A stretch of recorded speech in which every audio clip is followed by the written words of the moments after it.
So, Martin, while you were coming in here and while Lord Jordan was being chauffeur-driven in here, Crystal Palace parted company with Patrick Vieira. You and I were talking about this yesterday, Simon. I was at Brighton the other night, as I mentioned to you, Martin, and not for the first time, Crystal Palace had problems in their attempts to score goals. This is where it basically lies. Depending on what betting company you look at, the latest odds as to who's going to succeed Patrick Vieira are quite interesting. One betting company has Michael Carrick at 4-1. Another has a man who has been there before, Roy Hodgson, at 6-4 favourite. Martin, let me ask you straight, how big a risk is it for the likes of Palace to part company with Vieira this late in the campaign? Well, I think sacking managers with, 10 or 11 games to go might always constitute a risk of some description. They're entitled to do what they want.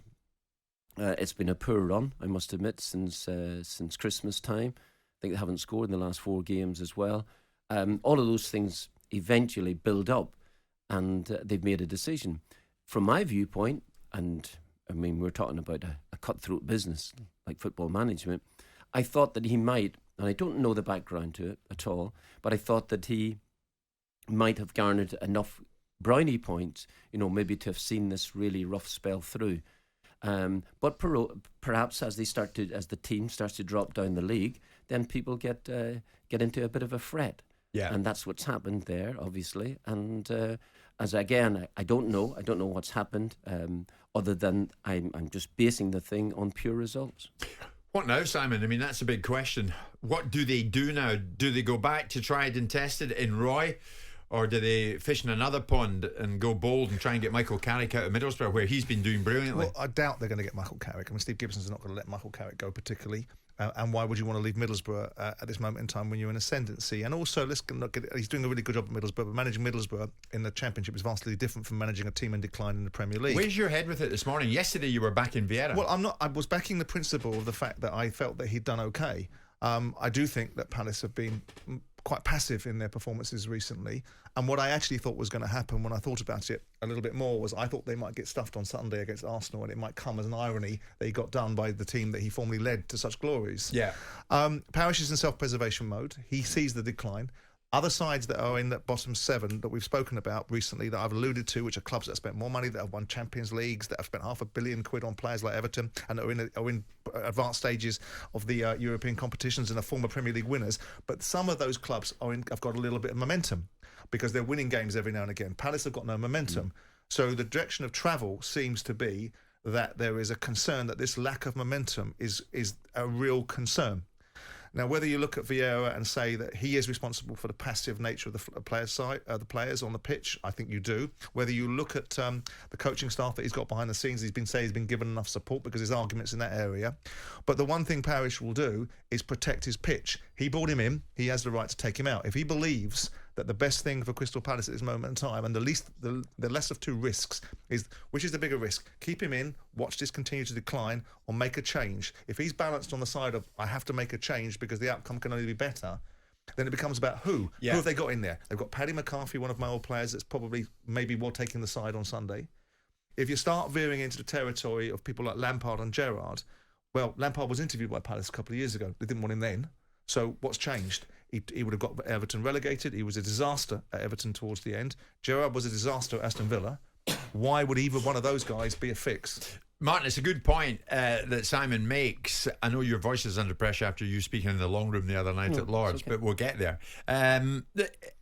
We saw what happened with Leeds. We saw what happened with Southampton. They struggled to get people in. Southampton have stuck with Sellers. In comes Javi Gracia at Leeds United after much procrastination. I mean, Southampton were at one stage talking about Jesse Marsh, who had been sacked by Leeds. It's not the time to do it if you don't have a plan in your mind. Well, I don't know that, but I should imagine that Steve Parish would probably have some sort of a plan. If he doesn't, and they procrastinate, and they find out that they can't get somebody that they might want, I don't know. The games are running out. There's no question about that. International break coming as well, isn't there? Yeah. They are forecasting a beating on Sunday by definition. So they probably, I mean, ironic they've taken him out on St Patrick's Day, but I thought they'd take him out potentially if they got tanked on Sunday against Arsenal. But they do give themselves some breathing space. Yeah. Whether they've got someone lined up or not, if they've got an international break for a couple of weeks, you do get the opportunity to just pause for thought. You've made the big decision is make a decision. Yeah. They've made a decision. They've pulled the trigger. The next decision is who holds the fort. We need 9 more points. We need 9 points to stay in this division. How are we going to get them out of 11, 12 games? I know you'll balk at this. Benitez is in there at 6-1. Hassan Hüttel's available at 7-1. It's all who's available, Simon. Bielsa is available. Well, true. Jesse Marsh is available. Postecoglou's not. Gerrard is. Lampard is. Well, these are the considerations. I mean, if ever there was someone that deserved Rafa Benitez, it's Steve Parish, but that's my personal bias. But that's a different discussion. The bottom line is you've got to get the person in, whether it's a short-term fix, you've got to get 9 points or 10 points to get yourself into the division next year and then look broader. Now, whether someone wants to take a short-term gig, whether there's benefit in that, whether people like Benitez that are hanging around like cuckoos waiting to jump in someone else's nest, fine, that's for them to make that decision. But the bottom line is they've made a decision because they're trying to arrest something that they believe is going to continue. Whether they're right or wrong, time will tell. Martin O'Neill, you might get a call. Well, Roy Hodgson has been there before. He knows the setup. He knows the people. And if you are looking at the short-term fix, I would point to him. You point to him? I would myself, because he knows he would know a lot of the players there still at the football club. He would know the setup. And if you're looking at something, by the time that managers who don't know the football club come in, I mean, by the time that they get to know the players' strengths and weaknesses, the season will be nearly over. Yeah. For someone who knows the game inside out, as you do, it's a job that someone would take with relish, would they? Because it's a challenge and a half. Of course, yeah. Because some managers might look at it and think, well, I've nothing to lose.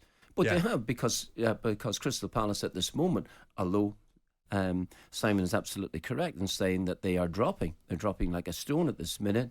They are still above the relegation positions. Yeah. And somebody would say that, okay, I'll take that challenge on, but it's still a challenge. There's no question about it, just at this moment. Martin, they're talking about Roy Hodgson. He is one name in there being spoken about this morning in terms of taking over at Crystal Palace. Would he do it? Would he get the opportunity to do it? Lucien Favre's name is being mentioned. Jesse Marsh, the usual runners and riders, Lampard and Gerrard being quoted, of course, by some bookmakers this morning. Michael Carrick 4-1 with others. Rafa Benitez 6-1. Who would you go for, Palace fans? Who do you want? Was it the right decision in the first place, with the 11 games to go, to sack Vieira this morning? 03717 223344. Goals are the problem. Of that, there is no doubt. The other night down at Brighton, I was there. Palace could have been 2 up in the first 10-15 minutes, but they weren't. They missed their chances.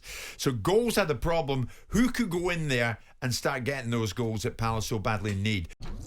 Jim White and Simon Jordan.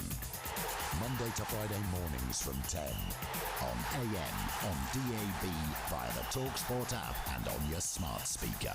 talkSPORT.